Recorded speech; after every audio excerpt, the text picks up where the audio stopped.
Welcome to PolyCast, a civilization podcast focused on game strategy. CanusAlbinus, Makahlua, TheMeInTeam, MegaBearsFan.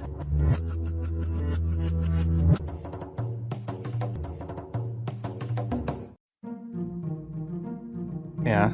Well, plus YouTube covering their own legally, of course. and there goes the friendly level.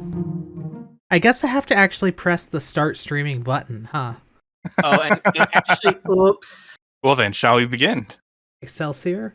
Whee! Welcome, at least one and all, to PolyCast episode 417. I'm TheMeInTeam, joined by CanusAlbinus, Hope it's more than just one. Makahlua, This delay in starting brought to you by Where's My Glasses? and MegaBearsFan. Well, I mean, I'm pretty sure it's usually less than one, so one's pretty good. It's not true. We have at least ourselves, so it's 1 plus. Unless we're actually all just one caster, changing our voice as we go. I mean, somebody left a comment on our video 5 months ago, and Hey. it was one of the old season 1 episodes, and it looks like a cursive, potentially Cyrillic word. So I don't know what to say about that. Nice. Viewership. Can a browser translate that? Probably. I don't think it's actually Cyrillic. I think it's just like wingdings or something. Because it doesn't really look like letters that I recognize, but I also don't recognize all the Russian letters. So There's some guy out there just posting wingding comments that are like relatively nice or like in-depth strategy, but all in wingdings. Nice. is wingdings That'd be even an amazing. active font anymore? I don't know. It's been years since I tried to put anything in wingdings. Is that actually how you pronounce it? Because I've always called it windings. They were it was 2 words when I was a kid. So like it was the word wing with a space and then DINGS. Wingdings are a I called it series. wingdings. Wingdings is a series of dingbat fonts developed in 1990 by Microsoft by combining glyphs and Lucida icons, arrows, stars licensed by Charles Bigelow and Chris Holmes. You see None of the kids. characters were mapped to Unicode at the time, although they were added to Unicode in 7.0. What is a dingbat font? Apparently that's an example of one. A dingbat font, sometimes known as a printer's ornament or more formally as a printer's character, is an ornament, specifically a glyph used in typesetting, often employed to create box frames or similar box drawing characters, or a dinkus. Show you a dinkus. Man, I Question love when definitions of words are recursive and you just have to look up the definition of half of the definitions in the word. No, Yeah, a dinkus. Nice and convenient. A dinkus is something else. It is a section divider, usually a horizontal row of 3 spaced asterisks between sections in a book. So if I'm understanding this correctly, a dingbat font would be like those big fancy scripty letters that are like at the start of a paragraph in a page of like some old-timey Renaissance-y or medieval book. Am I understanding that correctly? Or am Sort I just of. way off? The most common examples of dingbats include an airplane, a Mercedes symbol, an envelope, several versions of the scissors, check marks, X's, crosses, Crusader icons, the Star of David, the suits in playing cards, the most basic smiley faces, various colors of stars filled in, circled, and whatnot, shaded boxes, and other common shapes, as well as pictorial versions of quotation marks. Didn't know you tuned into print.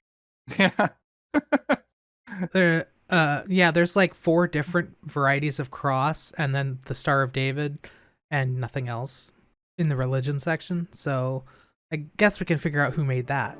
I guess that's why they are part of Unicode, but not all of Unicode.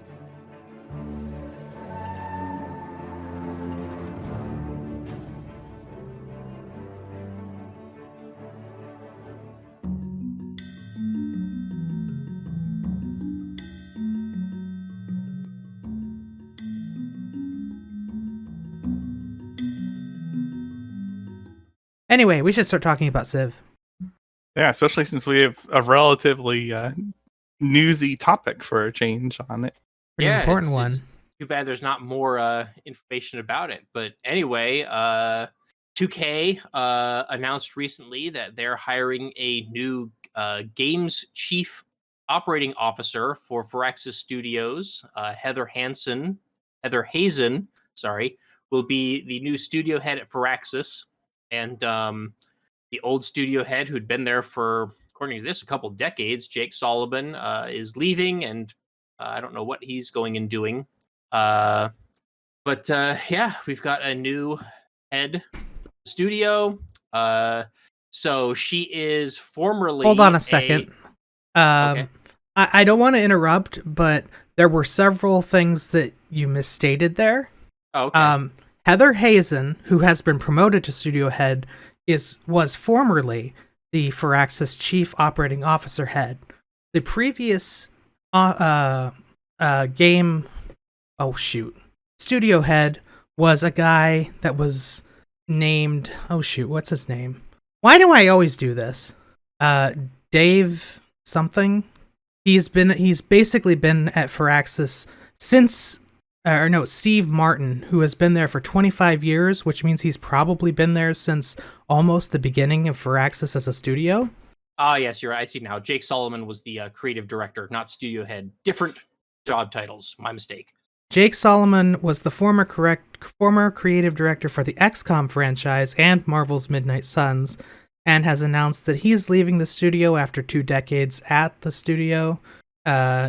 He says that he's happy to have been there, and he's glad that he was there, but it's time to move on.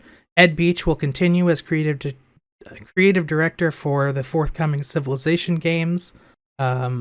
He's been working on Civ games. Which is interesting, because I think this is going to be the first time we've ever had 2 mainline Civ games that had the same lead designer. Soren Johnson was for Civ 3 and Civ 4. Oh, was he? Yeah. Was he for Civ 3 vanilla or just the expansions? I believe it was not from the very beginning of Civ 3, but it was somewhat into the development of it. And then Ed Beach was in charge of everything after vanilla Civ 5 as well. So he's arguably already a double Civ lead. But anyway, back to what you were saying. Yeah, that's what I get for just trying to skim through the news article like a minute before the show started. So Heather Hazen was formerly a executive producer for the Fortnite game at Epic Studios or Epic Games, and also was involved with Plants vs. Zombies and Bejeweled at PopCap Games. So she's been in the industry for quite a while. Not sure if Epic Games is my favorite company in the world, but the sound of booing and hissing can be heard in the background. Everybody got to start somewhere. Sometimes you don't get to pick. Yeah, we were talking before the show a little bit, and I don't know that involvement with Fortnite is necessarily a bad thing. I mean, if she tries to bring those practices into Civ, it would be awkward unless they go free to play. But Fortnite itself has a lot of good features to it. So, and she's also been with Firaxis as the chief operating officer for since at least 2020. So she's been there for a while now. Yeah, I don't know. If I type in her name, I immediately get mainline Civilization game.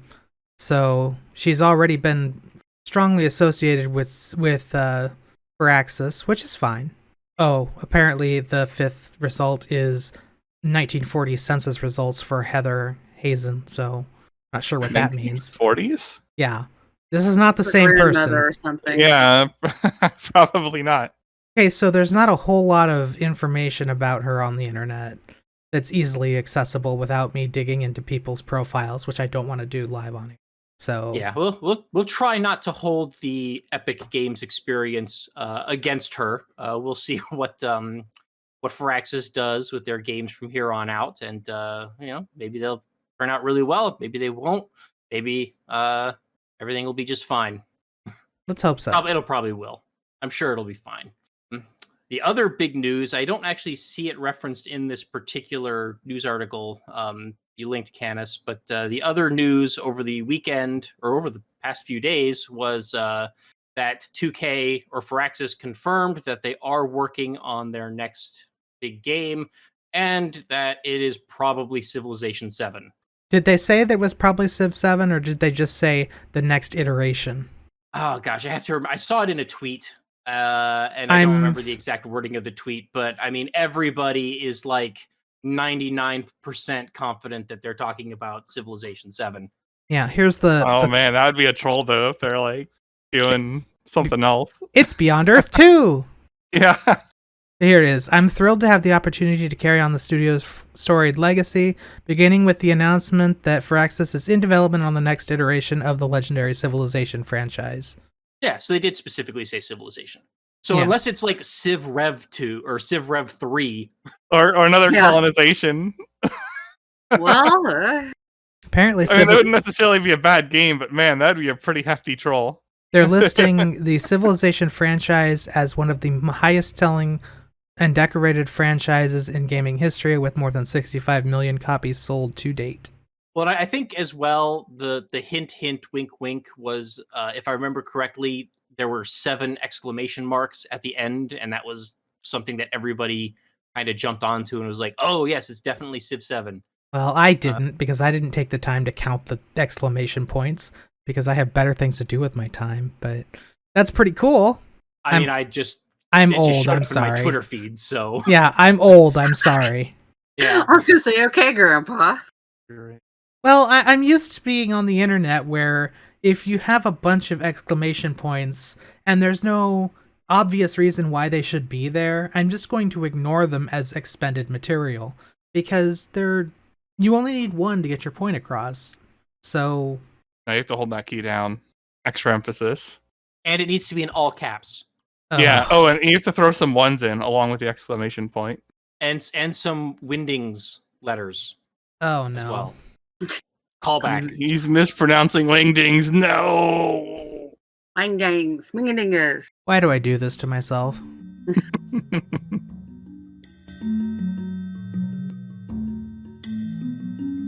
So, the Sahara leaders of the Sahara pack came out, I want to say 6 days ago. We're recording this on the 25th of February, so it would have been the 19th of February, I believe it came out. There was a live stream done by the devs on the Monday prior to that, so my math is holding out. That would be 2 days after the episode 416 was recorded by us.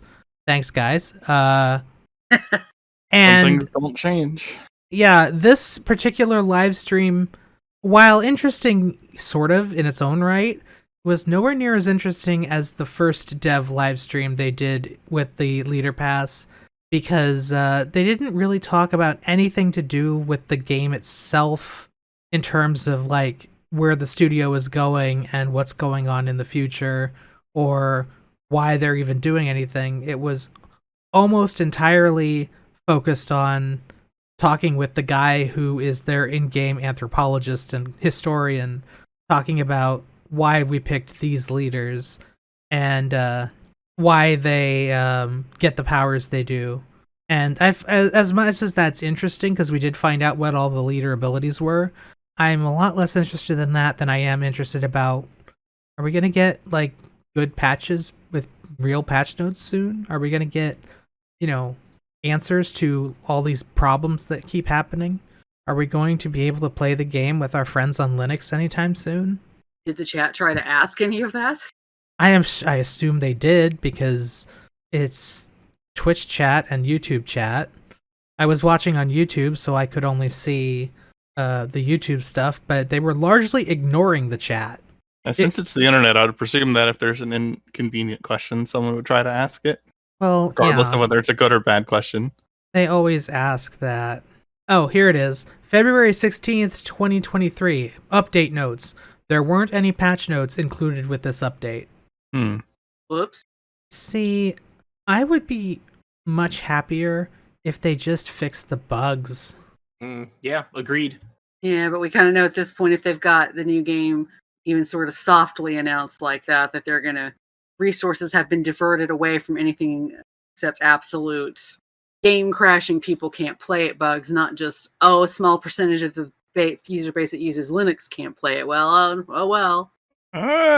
If you're advertising that it's playable on this platform, then it better be feature complete on that platform. Well, we Yeah, did but- learn when Paradox kept cross-platform multiplayer on the EU4 store page for the many, many years that was impossible to use.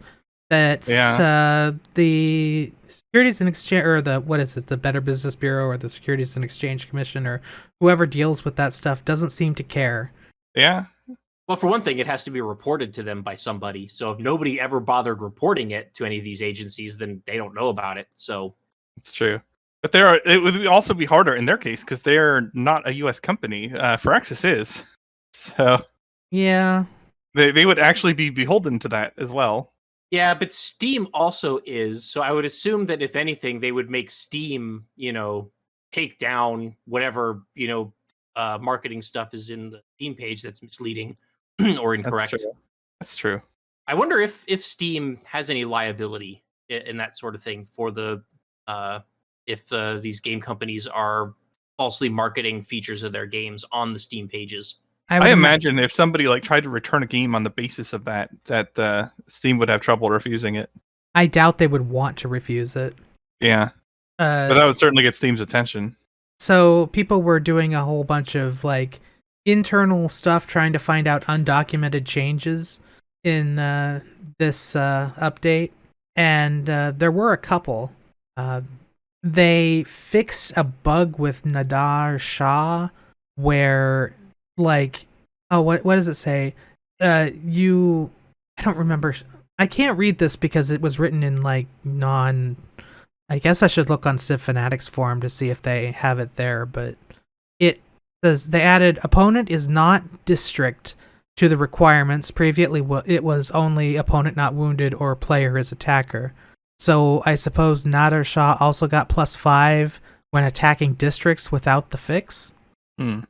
See, I read this earlier and I understood it earlier, but now I don't understand it. So why is my brain deciding to be dumb? I know, because it's not important. Let's go on to the next topic.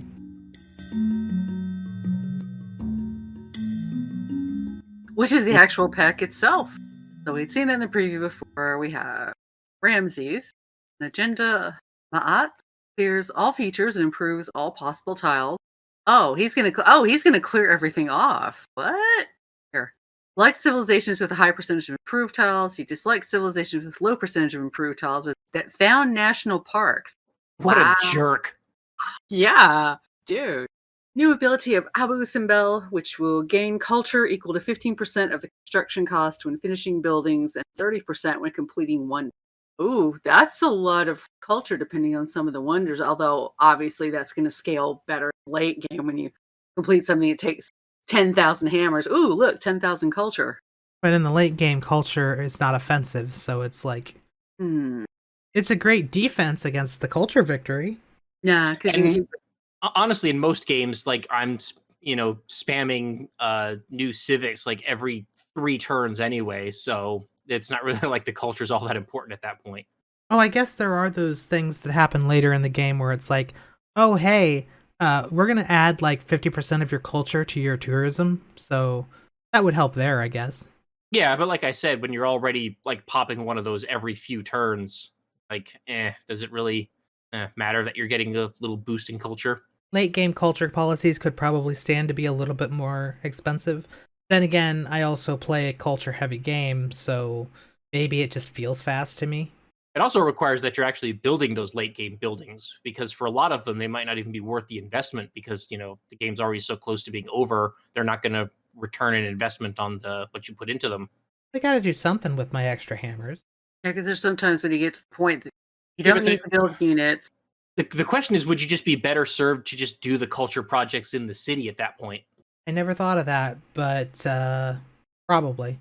Well, anyway, the ability lasts through the whole game, not just the end game. So Yeah. So early on, you could get ahead faster with your civics. You could already be to Merchant Republic while everybody else, long before anybody else, get to having civil service. And, well, you don't make alliances with the AI very often. I'm thinking of multiplayer here.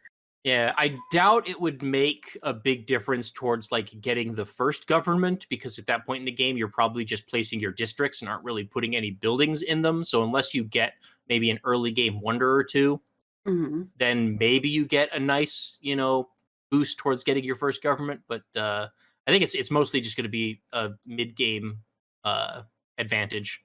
Well, there are some wonders you have to build early. Looking at you, Great Bath. Yeah, and even if you're going on if you wanted to take him on a conquest, it could push you to nationalism faster, and you could have armies out sooner. So, yeah, that could work. It'd work better than you think in the mid. Yeah, in the mid game. It's definitely not a bad ability. I just don't think it's one of the best. It needs more actual in-game playing for everybody to figure that one. Yeah, I've been no-lifing Wrath of the Righteous, so I haven't been playing Civ. Well, also, just like, I don't think there's any other leaders that convert production to culture in that particular way, so I just don't know what the exchange rate is. You know what I mean? Like, how much is 15% of the construction cost of the building when converted to culture? I just don't know, because it hasn't been relevant to any other leaders that I played. Well, Yongle Ming has the thing where he can give projects to give 50% of your hammers to culture or something, but that's much more limited than this is, because with the hammers you're using to build the wonder, you're getting the bonus of the wonder plus the culture. So yeah, and the wonder is going to generate some culture as well too. Yeah, and or other what would the term be? Fringe benefits? Sure, yeah. I built the terracotta army. Now all my units get promoted to level 1. Don't do that, by the way. You should at least have your units promoted at least once or twice before you build the terracotta army. Well, more importantly, you should just make sure you have units. If a tiny standing army, don't build terracotta. Yeah, if you're still running like the 2 warriors and slinger that you built at the start of the game just to fight off barbs, and you build the terracotta army, you're probably doing it wrong. Unless you're just trying to do it as a denial tactic for somebody who has a large army. Or you're on Settler and you're building every wonder. Oh, well, yeah, I mean, there's always that. I'm not every sure. Wonder challenge. I'm not sure that that's a legitimate challenge, because I think there are too many wonders to effectively build them all. Well, more importantly, there's a lot of them that have very strict requirements that you're not necessarily likely to be able to meet in a single game. Like, like if you need both desert, for certain wonders, and like jungle for other wonders, like you might not have both of those in your empire anyway, at least not at the time where you would be building the wonder. You should be able to have both of them, unless you're like unlucky and don't get placed next to a river. I mean, I'm just throwing out an example, but there's, or you don't have access to like stone or something like that. Like Stonehenge, I think, requires it be next to a stone deposit. Yeah. Right? So if you don't, flatland next to stone deposit, which doesn't always happen. Yeah, and then one of the strictest ones I think is what is it?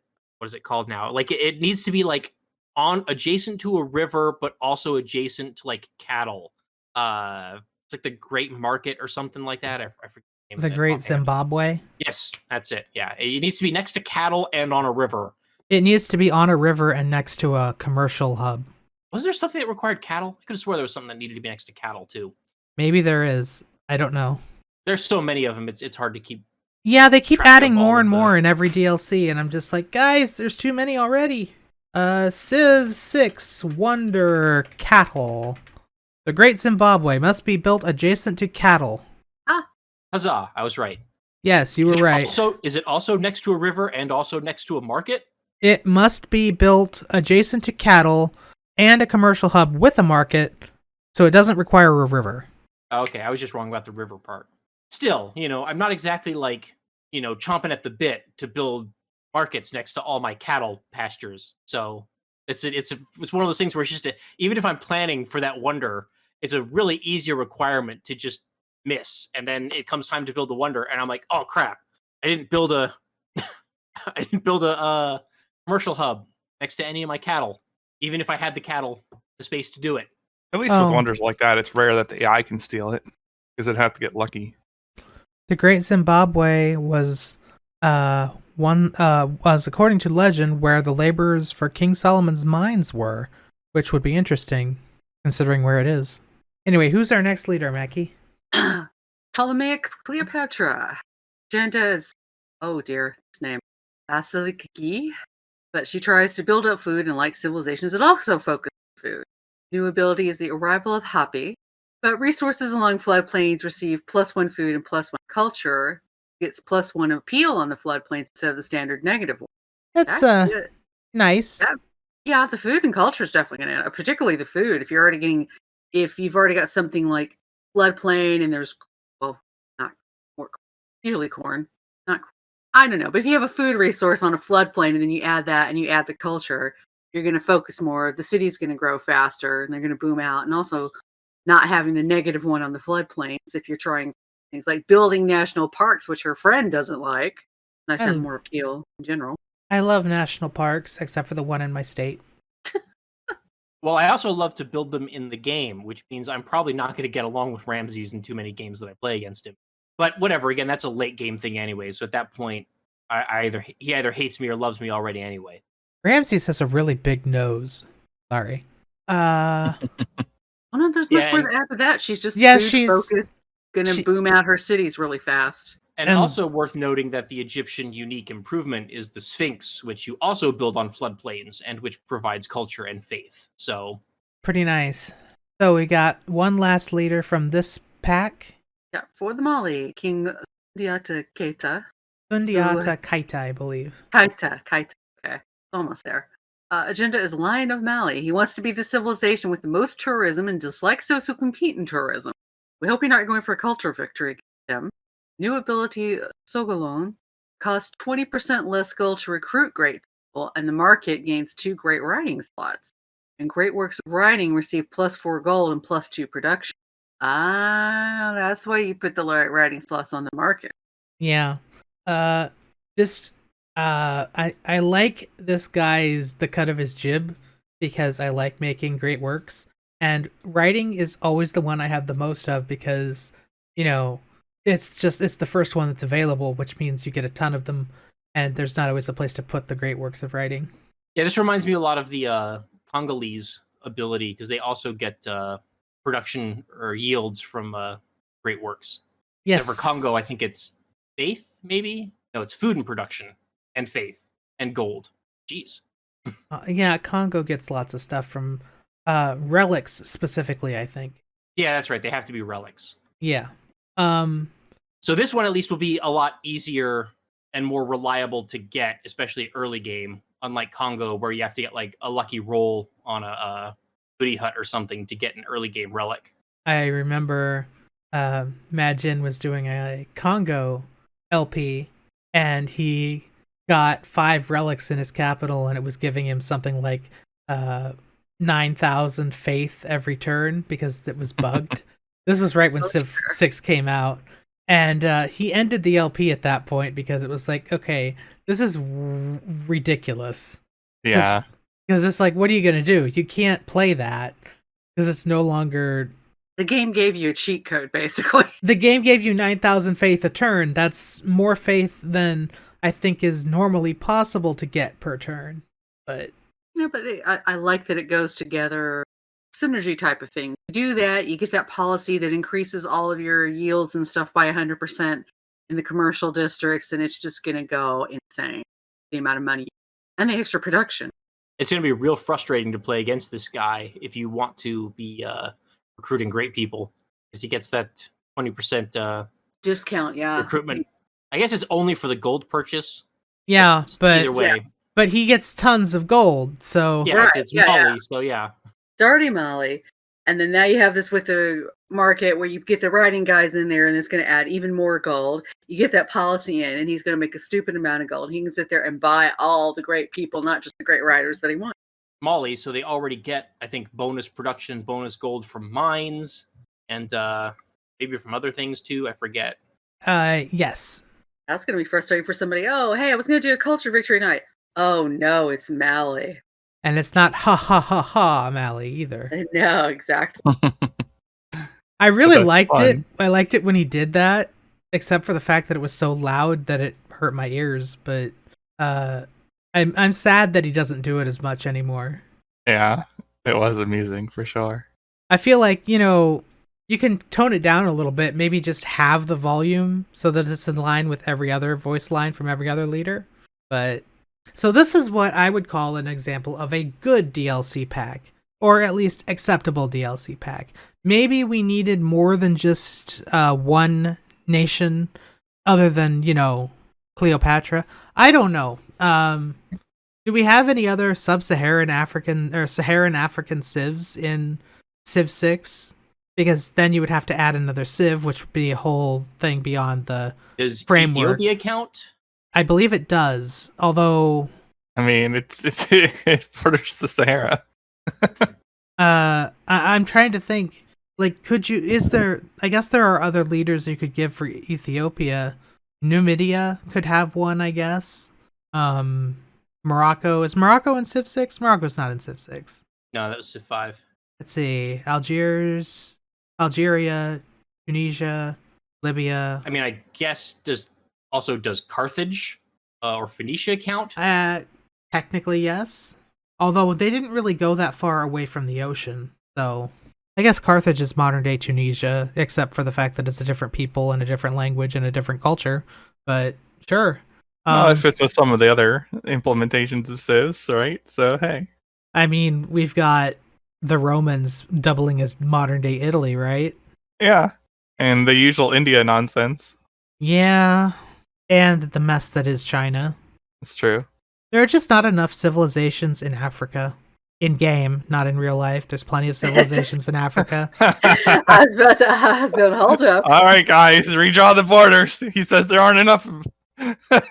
I'm talking about historical empires, not modern countries. All right, guys, redraw the borders.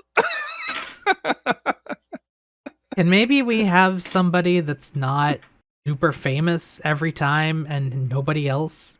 Well, they've been doing that bit by bit over the years, so I'm sure we'll It's been see getting some better unique each stuff. new Civ, yeah. Yeah, because there are plenty of people in Civ 6 who definitely made their first appearance in a Civ game in Civ 6.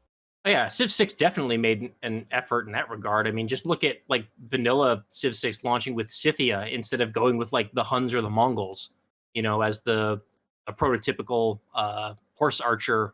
Although, Civ man, that's rough archetype. leaving out the Mongols. No, they didn't leave them out for very long. They were the free DLC afterward. Yeah, it's true. Wait, nope. That was the Aztecs in Civ 6. Aztec were day one DLC though. Yeah, they were like the super deluxe edition DLC, I think. Well, not even. You just had to like pre-order. Oh, that's so, right, like, pre-order bonus. Yeah, I remember Yeah. I like pre-ordered like an hour or two before or something to get them. Yeah. I remember telling you to do that too. Yeah, Because we were in a Discord chat an hour before the game came out. yeah. You were probably the only reason I did that. But yes, I Well. did that all the same. That was back when we were still doing ambitious things with the PolyCast group. So, if anybody who remembers those days remembers, we did I want to say a 12-hour stream on the Civ 6 release day, and there were like 10 to 15 of us around that day, and we all played in a single multiplayer game, and it actually worked mostly. There were 9 people. Oh, it was way better than the 5 release. Holy crap! Yeah.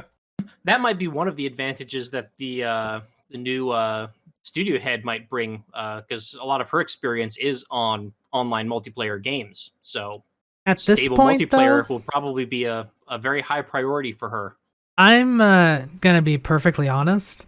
I don't think that matters at this point, because if they're already in development of the game and they haven't had it at the forefront since the beginning, it's already too late. Well, again, she was already also the chief operating officer for like the last 2 years. So Yeah. She's Well, been there. I'm pretty sure that multiplayer has always been a thing they want to do, and I don't understand why they seem to have so much trouble with it, other than the game is just so honkin' complex. But, that might also be because they build their own engine each time they make a new Civ game, and that can cause problems if you're not doing it properly or what. But Well, it will certainly make it harder for outside people. it makes the netcode harder to do, because if you're using an engine like, let's go with the big ones, you've got Unreal and Unity. both Unreal and Unity both have well-established multiplayer coding in them that are built into the engine itself that developers don't have to manually code all of the specific packet details. Whereas if you're using your very own coded engine, you would have to figure out manually how to put those things together. And then you have to figure out how to make it work with Steamworks, because it's going to be through Steamworks and maybe Epic Games services if they're evil.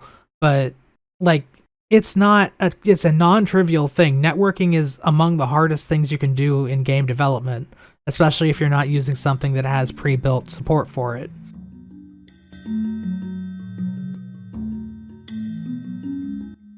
Back to Rock, Paper, Shotgun, I guess.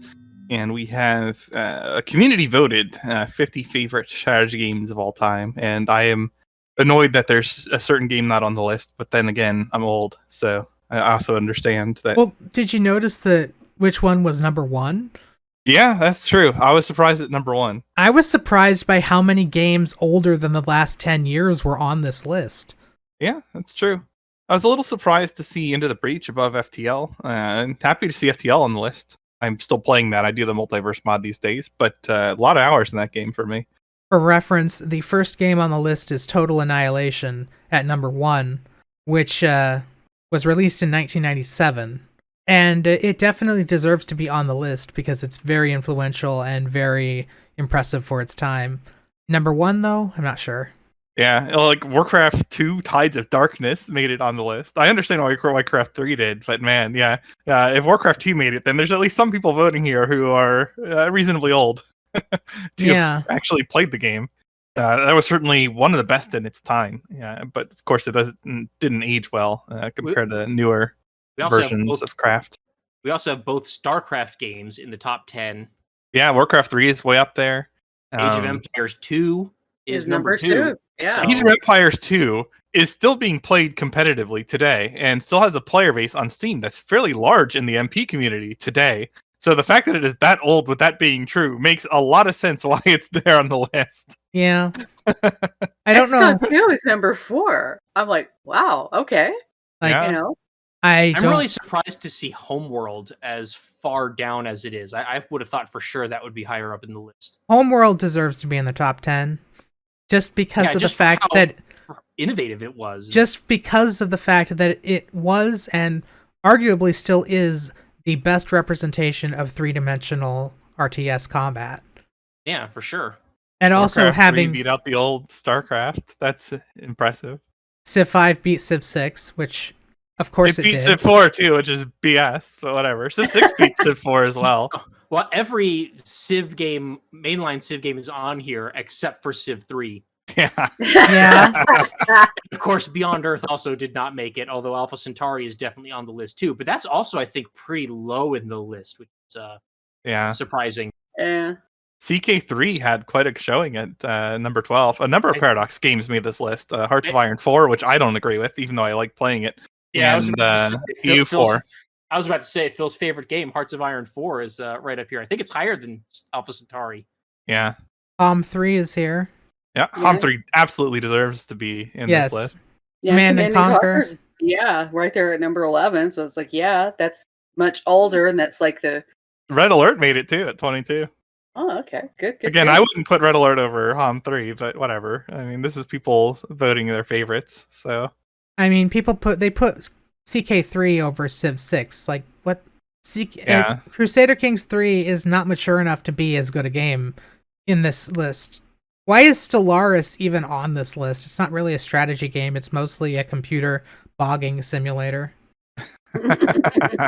Oh, here's the other X. I didn't realize Stellaris made it. That's interesting. Yeah, Stellaris is when I was scrolling through. It's number like 8 or something like that, isn't it? Yeah. Oh my god. It's right above Civ 5, which is Holy ridiculous. Cow. I guess when I was just reading through that, I pretended it wasn't there. Yeah, it doesn't belong there. Okay. Yeah, that seems a little high. Age of Mythology made it in there at 35. What I like about this list is it is because it does include so many of the older games. It's not just focused on what's come out in the last 10 or 15 years. It's stuff that goes all the way back into the 90s. So, yeah, I am disappointed that there are no Warlords games here. I am very disappointed, especially over some of the lower stuff on the list. It's like Warlords 2. I'm sorry. I know this is a Civ podcast, but Warlords 2 was a better game than Civ 2, and by a margin, in my opinion. Civ caught up to them and surpassed that as a franchise eventually, but in the 90s, no friggin' way. And Warlords 3 was great. Well, Like, I wouldn't put it over HOM 3 on a list like this, but HOM 3 is pretty high on this list. So I think Warlords 3 should be here. But I guess just not enough people played it, which is a shame. HOM is in the 20s. Yeah. One of my favorite old retro strategy games is not on this list, but I'm also under no illusions that it was actually objectively a particularly good strategy game, and that was Star Trek Birth of the Federation. Actually, looking at this list, I don't even see Master of Orion on here at all. No. Oh, yeah. Yeah, that should be here, the closest too. you get is Endless Space, too. And that's way down at 49. So I was going to say, Endless Space is better than a lot of the Paradox games on here. Yeah, but this is just a favorites vote, not a... greatest of all time type of list, but yeah, it is nice to see older things actually getting some love for once, instead of just being so hyper focused on what did I play 5 minutes ago. Oh, I haven't been able to get into the Total War games. They look good, but man, I don't know. I guess it's just not my cup of tea. But like, if I could get past some of the tedium of them, the battles look fun. I definitely liked Shogun 2. I think that was my favorite of the Total War games. And the expansions for it were really good as well. Yeah, I think if I were to do it now, I'd probably do Warhammer.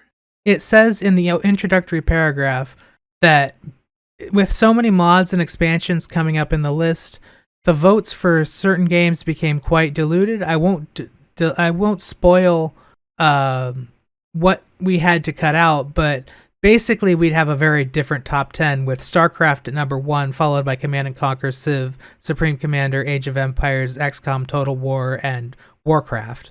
So that paragraph basically says they cheated to get what they wanted. Yeah. Okay. That makes a lot more sense. Wait, so you're saying they did not consider mods in the ranking? Well, what it sounds like they did was it was a vote where you typed in what you wanted to be, what you thought was the best.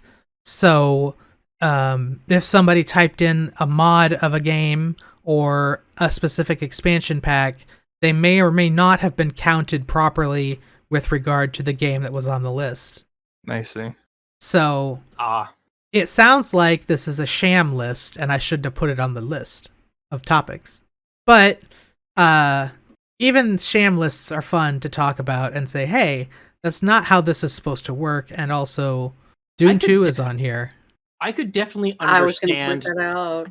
I could definitely understand not wanting to put mods in, but I like expansions, like official expansions. Like if they listed, like something I possibly would have put on here would have been Total War Shogun 2 Fall of the Samurai expansion. Because that why wouldn't you just merge that? I don't understand. Yeah, like, and if they would not count that towards Shogun 2, that would be really annoying and frustrating. Also, like, if I were to specifically say, like, Civ 5, but with the 2 expansions, because Civ 5 Vanilla wasn't really all that great. Yeah. And they would say, okay, well, then we're not going to put Civ 5 on the list. That would also be disappointing. But also, why is Tiberian Sun not on the list? I don't know. But yeah, Civ 5, I think, Vanilla is definitely not a top 10 strategy game of all time. I don't know if Age of Empires 4 makes top 50, in my opinion, but tier. 2 definitely, though. Like, for whatever process was used to make this, the fact that 2's just been played so much for so long is incredible. Also, the very first comment on this article is, why is Stellaris on this list? It's easily the worst Paradox game ever made. Ooh, I don't know about that. You got stuff like Imperador and others as well. Imperador wasn't bad. It was just abandoned before it could be good. Well, that kind of sounds like it's bad. Well, it's like Stellaris, if they could fix the performance stuff, seems to be a game that a lot of people enjoy elements of. But it's like it has problems that should prevent it from being really high on a list like this. Well, one of the big questions with Stellaris, though, is how many people actually play it long enough for the performance issues to become a problem. It doesn't take long. I never got past, like, very far into the game, so I never really had very many performance issues with it. But I also didn't have massive empires that occupied, a quarter of the entire galaxy. I would So- argue, though, that game is probably not a top 50 for you if you did not play it long enough to see all the content. Also, Or where's even like a Well, substantial sure. fraction of the content. Sure, but I also very much enjoyed what I was playing at the time, especially once I did get my hands on a Star Trek mod. Yeah, well, here's the big question: where's Vicky? oh man. Because That's true. Compared to some of the Paradox games that made it, the fact that Vicky 2 didn't is interesting, even though I did not play Vicky 2 much myself. neither did I, but I recognize it as a monument to just how complex you can make a game and still have it be fun and entertaining, even with an economic system that is so totally broken that by the end of the game everything breaks down to the point where it's almost ridiculous to keep playing. And then we had Victoria 3, which came out recently and forgot to put economics into the game and instead made it a zero-sum supply. What I don't know exactly what to call it, but it's not an economics game at all. Yeah, well, it's not a war game either, since you can't even control your units. Nope. So I don't know what you'd call that thing, And but I'd call that thing outside the top 50 for sure. I would call it another whizzling. Another questionable omission, and I say questionable because it's in a very fuzzy gray area about whether this actually constitutes a strategy game or not, or whether it's a subgenre of strategy games. There's no city builders on here. Oh, So yeah. no Sim City, yeah. no Banished. I would Yeah. definitely say Banished would qualify as a strategy game for sure. I mean, maybe not City Skylines because that's a lot more in the sandboxy side of city builders, but some of the older Sim City games could definitely qualify.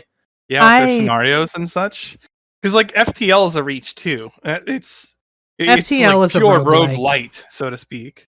I mean, it's in the roguelike and it's the subgenre of roguelike. Yeah. But it definitely is not. It does not fit with things that are turn-based or real-time strategy at all. Like, As an amazing as a game as it is, you are really reaching to put that there. And if you could put that there, you could absolutely put any of the SimCity games. I put SimCity in the city builder category, which is arguably a subclass of strategy or simulation, depending on which side you lean towards. Because a lot of these games are sort of blends. Like, would you call Dwarf Fortress a strategy game? Because Or like, is Crusader Kings a role-playing game? I mean, it lots is. of people play it that way. It is, got but it's not an elements, for sure. RPG in the same sense that Skyrim is an RPG or that Final Fantasy is an RPG. No, All but right, now we've got to do an alignment chart where you have like chaotic evil is like Call of Duty is a strategy game because you do need strategy to perform effectively. So now he can put Call of Duty into this. Well, see, that's the thing. There aren't super strong defined borders for what a strategy game is or isn't. Like if you go what's the name of that game that's from Russia that's like Freelancer but way more in depth and way less pretty? Space Ranger 2, I think. I've not heard of that. I recognize Freelancer because I played that for a little bit. Well, it's basically everything Freelancer wanted to be and just gave up on the graphics. But if you look at the list of genres on Wikipedia, let me pull it up real quick. But it's like, what category do you put this game in? well, there's also like other fuzzy categories. Like there are RPG games that overlap with strategy, like Final Fantasy Tactics. Yeah. Or heck, even like some of the older Fallout games, right, with their tactical hex combat. Okay, it's Space Rangers 2, published by Elemental Games, or developed by Elemental Games and published by 1C Company. This game is famous for having been removed from the market originally because the developers used the MP3 codec illegally. But let me tell you what the genre is. It is a text adventure, real-time strategy, space trading and combat simulator, turn-based strategy, shoot-'em-up, role-playing game, third-person shooter. Ugh. And all of those are accurate to what you can do in the game. I mean, Yeah. sounds like the ultimate video game of all time. Uh, Every genre combined into one. it's available. Space combat is a very unique experience in gaming compared to other stuff. Well, especially if you like take away the usual like flying like a plane thing, and you just start using like afterburners to shoot yourself sideways in addition to whatever your current trajectory is. It takes some getting used to, just to get the controls down for that, and to get your intuitions correct for it. Because it took me some time working with Freelancer to fight that way. But if you did, the AI just couldn't freaking hit you. It was incredible. now It this was is hard to wrap your head around it too. yeah. This was a 2005 game from Russia, and thus the English translation is not exactly great. But my understanding is this game is one of those games where not only is it you do what you want in the game, it's also the universe is changing around you, and if you don't do something about the main villains of the game, they will eventually just completely eliminate the whole galaxy, and there will just be nothing left for you to go to. Like, you go to a place to do a quest, and you just find a bunch of broken planets and dead rocks, because the enemy, which are called the Dominators here, are just destroying everything, and you're supposed to be trying to stop them, and if you don't, well, good luck. So it's a game about galactic stakes that actually has stakes. Yeah, and it has on the ground real-time combat or real-time strategy combat styles. It has times where you're doing a text adventure, like when you're trying to run for president of a certain planet, or if you're doing space battles in space, or if you're doing shooting. It's a hodgepodge of weird stuff, and it actually doesn't do too badly, even though it's from Russia. 5 was from Russia. Hey, pretty Tetris good. is from Russia, and that's arguably the best game ever made. So Best game ever made or most addictive game ever made? That one. I mean, yes. I don't consider Tetris to be the best game ever made, but it is definitely very addictive. It depends on what you use to evaluate best. I would say the best game is the one that leaves you with the most reactions. Anyway, I would definitely prefer to see SimCity 4 on this list instead of Stellaris. So Yeah, I mean, there's a lot of stuff I'd swap in and out, but that's not surprising. I don't think I've ever seen a list where I wouldn't swap a bunch of things out ultimately. I would personally put in World in Conflict, but that was a very generic game, and I liked it because it was 1989 World War III instead of some other 1960s World War III.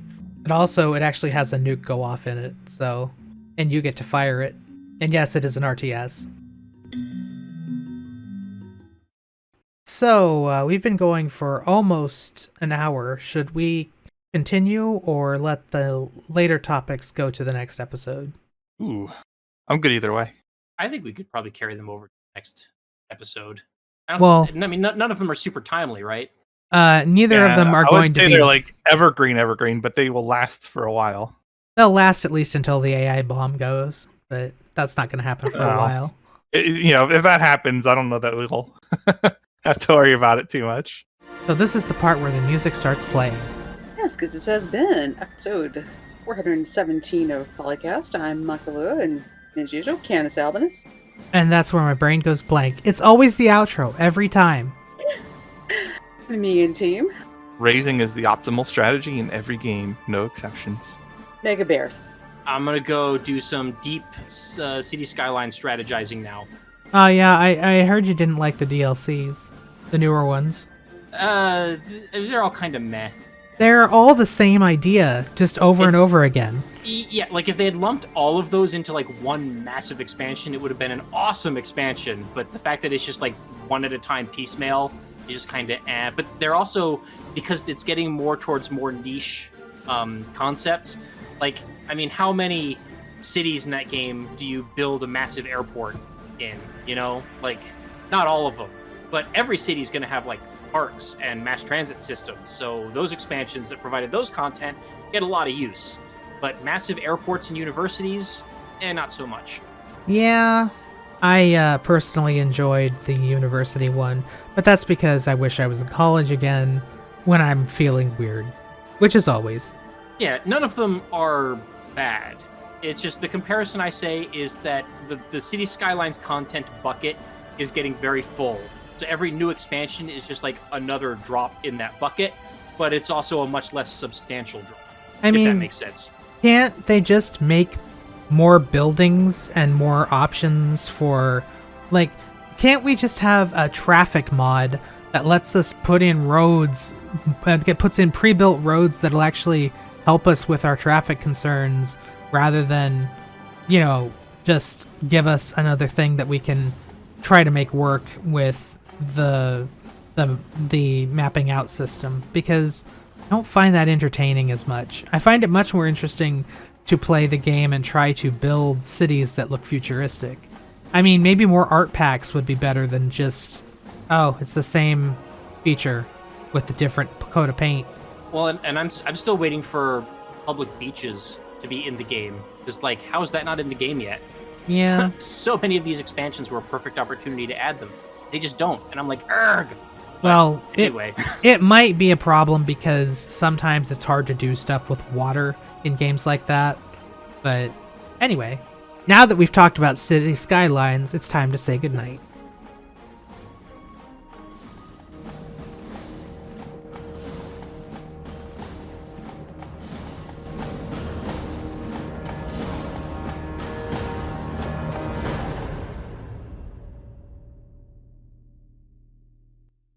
Civilization 3, 4, 5, Beyond Earth, and 6 sound clips. Copyright Take-Two Interactive. Copyright the PolyCast at thepolycast.net.